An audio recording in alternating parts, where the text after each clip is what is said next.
السلام عليكم ورحمة الله وبركاته. كل سنة وانتم طيبين، كل سنة وانتم مقلبزين، كل سنة وانتم على العادات والحاجات الجميلة دي مجتمعين.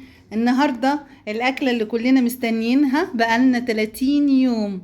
نفسنا طبعا نخرج ونحرش كده، نفسنا ناكل رنجة. وادي الفسيخ، بصوا الفسيخ. طبعا كل ده احنا عشنا فيه مع نفسنا ونضفناه كويس جدا، وبالليمون وبالزيت وبالجزر زي ما حضراتكم شايفين كده. شايفين الفسيخ وجماله والنقعة اللي منقوع فيها دي.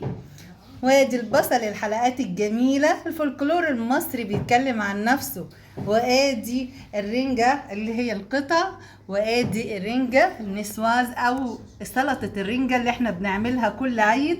طبعا كل خيرات ربنا متجمعة. وادي طبق العسل اللي مشهور بيه العيلة بتاعتنا عشان يحدقوا ويحلوا بعد الاكلة الجميلة دي.